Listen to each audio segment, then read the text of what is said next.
この動画は過去動画の再放送です。途中紹介されている別動画は、現在アップされていないものもあり、リンク切れしている場合がありますが、ゆっくり再アップしていきますのでお待ちくださいね。それではご覧ください。こんにちは、斉藤直樹です。今日はリスナーさんの質問にお答えしていきます。現在悩みがあります。以前友達にお前の画風は古いから受けないと言われて落ち込んだ時に先生の動画の3ヶ月上達企画を見て実践しました。結果として短期間に大幅な上達を実感することはできたのですが、一方でこんな考え方をするようになりました。尊敬する作家さんの他にもこの人の絵になりたいという方は複数いて、その気持ちが強い方から参考にしてみたのですが、画風を似せることができてくると自分が描きたい絵ってこんな絵なのかなと疑問が感じられるようになりました。作家さんそれぞれに多種多様な素晴らしい長所を持っていらっしゃるので、この人の絵こそ僕が望んだ絵だと決めつけることができなくなってしまいます。結果として参考にする作家さんを入れ替えてしまい、自分の絵柄の方向性がつかめなくなってしまいました。おそらく自分の絵に強い自信を持つことができないことや、どこかまだ自分は唯一なんだと思いたいおごりのようなものがあるように感じています。先生の絵はパッと見ただけで先生の絵だとすぐにわかります。すごいです。先生は今のご自身の作風が自分のものだと確信できた瞬間はありますか？また自分の道を一つに絞って突き抜ける気持ちを持つ方法はあるでしょうか？ご多忙かと存じますので恐縮ですが、ご返答いただけると大変嬉しいです。これからも先生のイラストやご活躍を楽しみにしていますとのことです。すいません、名前をメモし忘れてしまったので A さんとさせてください。 A さん、ご質問ありがとうございます。絵が古いと言われたということでですね、絵描きには結構きつい一言ですよね。ですがその言葉と向き合って3ヶ月上達法にチャレンジしたということ、本当に素晴らしいチャレンジだと思います。素敵です。一応最初にですね、3ヶ月上達法について知らない人のために簡単に説明すると、3ヶ月上達法というのは以前にこちらの動画で紹介した絵の上達法で、自分が参考にしたい絵柄の人、この人だという人を1人決めて、その人の絵柄に寄せた絵を3ヶ月間描き続けるという練習法でした。そして一度描いたらその結果を振り返って改善の計画を立てて実行し、また結果を評価し、そしてまた改善につなげるっていう、いわゆる PDCA サイクルを回しまくる絵の上達法の劇薬として紹介した動画でした。ただ A さんはその途中でやっぱり自分自身の絵が唯一だと自分の絵柄に戻ってきてしまった、もしくは方向性を見失ってしまった、そのどちらかだと思うのですが、それもね痛いほどよくわかります。 A さんと同じように3ヶ月上達法だけではなく、絵を練習する中で、あれこれで良かったんだっけ、自分はどこを目指していたんだろう、そんな風に迷ってしまう人はかなり多いと思います。そんな時に僕が道を迷わないように、目的を見失わないための指針にしている考え方があります。それは手張りという考え方です。手張りはですね、日本の武道や芸道においてその修行過程のあり方を説いた考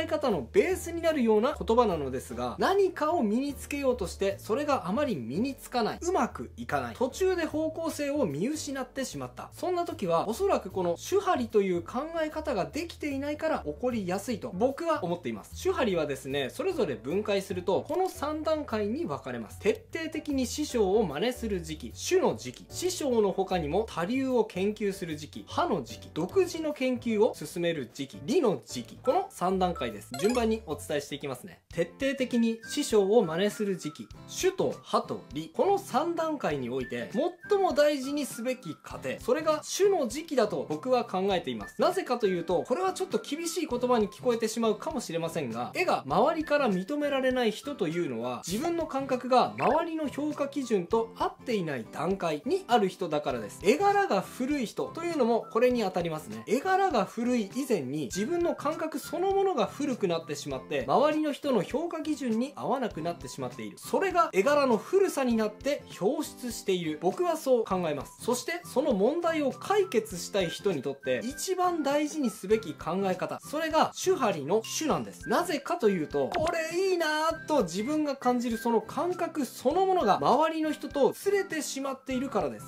別にね、感覚がずれていることを否定しているわけじゃありませんよ。感じ方は人それぞれでいいですし、古い表現にも普遍的で素晴らしいものがたくさんあります。ですが感覚が周りの人とずれすぎていると、その表現の素晴らしさに周りの人が気づきづらくなってししまうんですよ。たくさんの人に評価してもらいたい。そう願うんだとしたら、この考え方は外せないという意味です。多くの人からの評価を得たい。だけどなぜか自分の絵は評価されない。この段階で必要な作業は、自分の価値基準と世の中の価値基準のチューニングです。そしてその世の中の価値基準の指標として、すでに世の中に評価されている人の絵を採用して、一旦その絵に寄せていく中で、自分の価値基準を世の中の価値基準にチューニングしていくわけです。図にするとこんな感じ。この円が自分の感覚。そしてこれが参考にする人、つまり師匠の感覚。この感覚は少なくとも世の中に評価されているわけですから、まずは自分の感覚は一旦置いておいて、この師匠の感覚に完全に重ねてみようじゃないか。それが3ヶ月上達法の意味するところなんです。で、ここで多くの人が強い違和感を感じます。なぜか、この自分の絵をここに寄せていくという作業は、要するに自己否定に近いからです。一人の師匠に全てを寄せていくというのは、どうしても自分がいいと感じるところだけではなく、良くないと感じる部分も無理やり寄せていくことになります。あれ？師匠の絵好きだけど、ここはいいと感じないな。ここだけは違う絵柄にしたいな。なんてね、途中で多くの人はそう感じると思います。実際よくこういう声があります。一人だけを参考にするのはなんか不自然な感じがします。誰か一人だけの絵を参考にしても目移りしてしまったり、この表現は完全に自分の感覚とは合わないなと感じてしまいます。だからより多くの人の絵をちょっとずつ参考にして、いろいろな絵柄を吸収したいです。はい、ごもっともです。そう感じるのは当然です。だって自分の感覚に照らし合わせてみたらめちゃくちゃ不自然なことしてるわけですから。ただただ楽しみのために絵を描きたいというのであれば、僕もそちらをおすすめします。だってそうした方が絶対楽しいですもん。いや、当たり前じゃないですか。でも短期間でなんとか上手くなりたい。そういう人がこう思ってしまった場合、それは注意です。なぜか考えれば単純な理由なんですが、これはですね、ちょっと言葉がきついかもしれないので、覚悟して聞いてくださいね。いいですか？言いますよ。あなたがいいと感じているその感覚、それ合ってますか？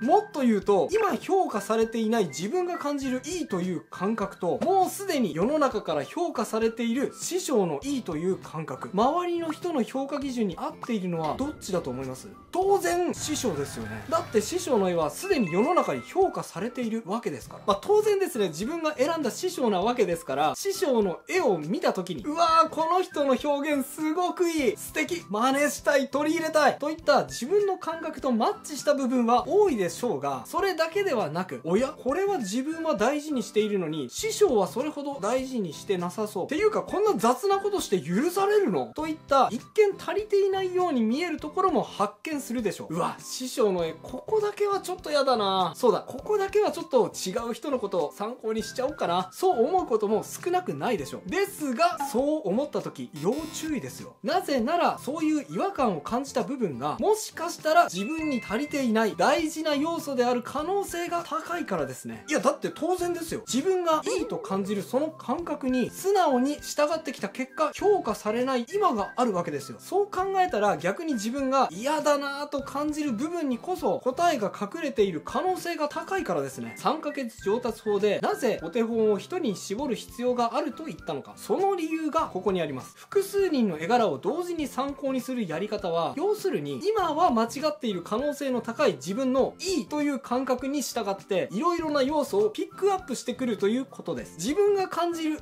いいが間違っているわけですから、その感覚だけに従ってピックアップしてきた要素もおそらく高確率で間違ったものですよね。そしたらどうなりますか？当然結果はというと、評価されない絵の出来上がりです。でもね、自分としては努力しているつもりになってしまっていますから、こんな練習したのになんで評価されないんだ。結果、袋小路に陥ってしまうわけなんですよ。こうなってしまわないために、まずは自分の感覚は一旦捨てて、どれだけそこに違和感を感じようと、というか、その違和感にこそ答えがある確率が高いわけですから、その違和感をむしろ喜んで、自分のいいではなく、師匠のいいに感覚を寄せていく。まさに、手張りで言うところの手。その不自然で違和感たっぷりの行為によって、一旦自分の中に世の中の価値基準をインストールすること。これこそが3ヶ月上達法の裏の意味なんですね。3ヶ月上達法が劇薬だといった本当のの理由が分かったでしょう。師匠の他にも多流を研究する時期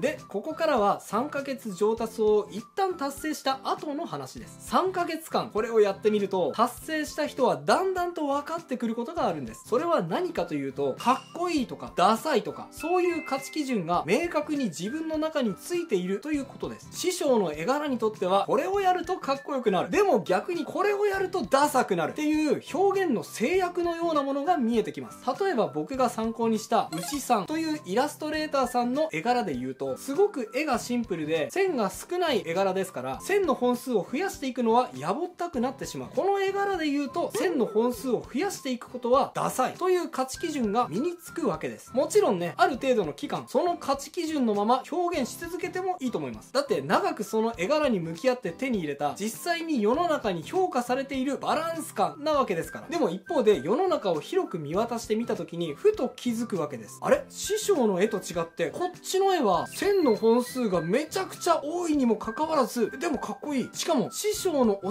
えには反しているはずなのに、なぜか世の中にもこの絵評価されてる。でも今自分が持っている価値基準で言ったらダサいはずなのに、なんでこれはかっこいいと感じちゃってるんだろうって、そういう師匠の価値基準と相反するはずなのにかっこいいと感じてしまうものが現れます。そしたらですね、ここで手張りの2段階目、刃に進みます。この絵柄についても研究を始めるわけです。僕にとっては例えばグランブルファンタジー、グラブルの絵がそうだったんですが、グラブルはですね、全然シンプルな絵柄ではなくて、むしろハッチングがめちゃくちゃ入っている線が多い絵柄です。その上ね、塗りも厚塗りでとてもリッチに見える絵柄です。僕のその時の感覚で言ったらすごくゴテゴテして見える絵だったわけですが、世の中的にはすっごく評価されていて、多くの絵描きがグラブルの絵を真似して絵を描いていた、そういう時期がありました。僕としてはね、それを無視してもよかったんですが、自分の感覚の差がすごく気になってしまって、グラブルの絵の研究を始めてみることにしたんですね。師匠の絵とは別の多流の研究を始めたわけです。そしてこの時の学ぶ態度として大事なのはですね、自分がこれまで積み重ねてきた学び、その全てを一旦忘れちゃうことです。はい、今まで学んできた絵柄で得た、こうやるとかっこいいんだよな、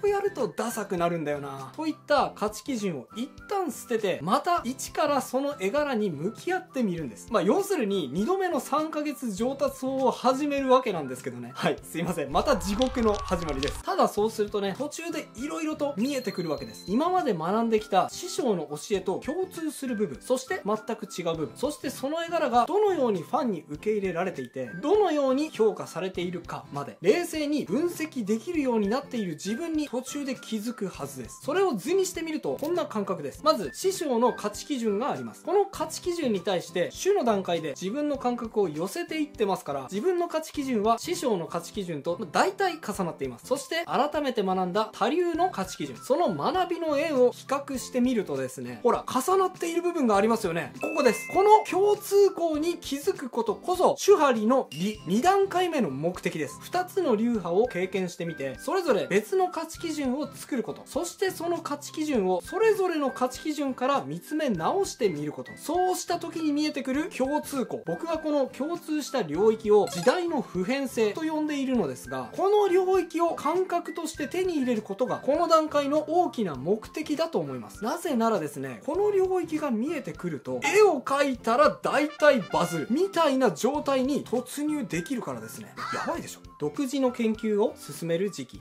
そして第3段階目は離れるという字ですが、ここでようやく自己流というものを確立していく段階に入ります。自己流と言いますけど、要するに合体です。今まで学んできた2つの流派、2つの価値基準を研究することによって、それぞれ違った価値観の中にも共通する価値観、時代の普遍性が見えてきました。この領域が見えるようになるとですね、さっき言った圧倒的にバズれるという利点の他にも、例えば全く違う第3の流派を見た時にでも、おや、この流派のここの考え方、これは共通項なんじゃという部分が見えてくるようになっちゃうんですよ。師匠の価値基準とも2番目に学んだ多流の価値基準とも合っているということは、これは今の時代では普遍的な要素な気がする。取り入れちゃおう。ここでようやく色々な絵柄を参考にしつつ、いいと思える要素を自分なりにピックアップして、そして自分の絵と言えるような絵柄を作る段階に移るわけです。です。おそらくですね、世間一般的に言ったらクリエイターの口から語られる部分ってこの理の部分だけですし、多分いろいろな人もこの方法を進めてくることだと思います。自分は影響を受けた作家さんが何人かいて、その人たちをうまく組み合わせて今の自分の表現がありますってね、言葉にすればそういう言葉になると思いますが、それを真に受けて主と葉、この最初の2段階を経験せずに第3段階目の理だけをやろうとしてもうまくはいきません。なぜかと言ったら、ここまで聞いてくださった皆さんだったらもうおそらくわかりますよね。第1に主の段階で培うべき世の中に評価される価値基準が自分の中にできていないから。そして第2に葉の段階で培われる師匠の教えと他の流派を見比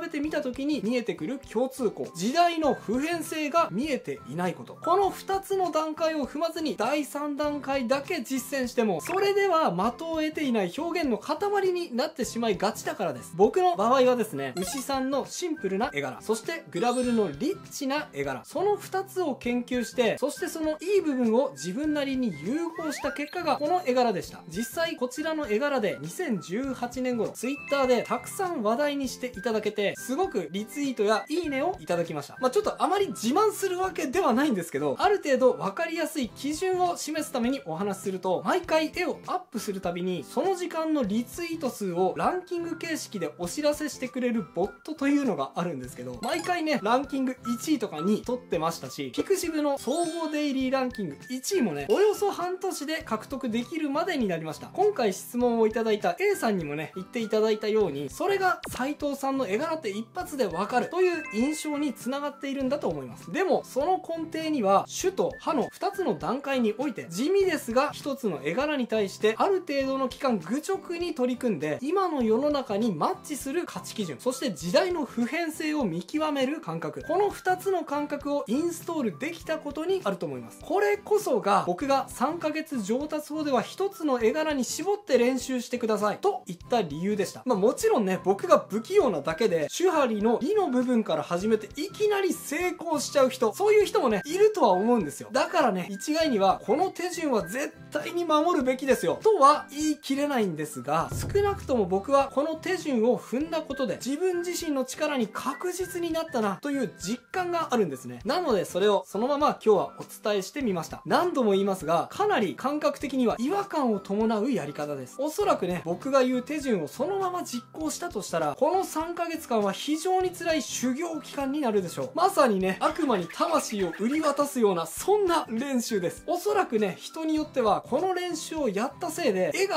楽しくなくなってしまう人もいると思います。そのぐらい劇薬なんです。ですがこの練習法を実行することで確実に絵の上達につなげた猛者たちがこのように続々と生まれています。何度も言いますが、さあ君もやってみようなんてね、気軽におすすめできるようなやり方ではありませんし、今から始めようと思っている人はある程度覚悟が必要です。ですがこの練習法の効果は絶大です。もう一度言います、絶大です。その覚悟ができた人だけこちらの動画、完全版イラスト最速上達法、こちらをぜひチェックしていただき、そしてチャレンジしてみてください。確実に、そして圧倒的なパワーが手に入れられるはずです。そしてこの練習法に一度チャレンジしてみて、そしてダメだったとしても、それはもしかしたら今日お伝えした手張り、その考え方が意識できていなかったことが原因かもしれません。でも大丈夫。手張り、特に第1の段階、手の段階だけでもきちっと意識すれば3ヶ月上達法の効果は何倍にも膨れ上がります。そして練習の果てに価値基準のチューニングを果たし、そして3ヶ月上達法のその先で時代の普遍性を見極める目を手に入れた時、次の時代を席巻する絵柄を確立するのはあなたかもしれません。諦めないで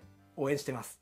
ということで再放送をお届けしました。いかがだったでしょうか。新チャンネルのチャンネル登録と高評価もよろしくお願いします。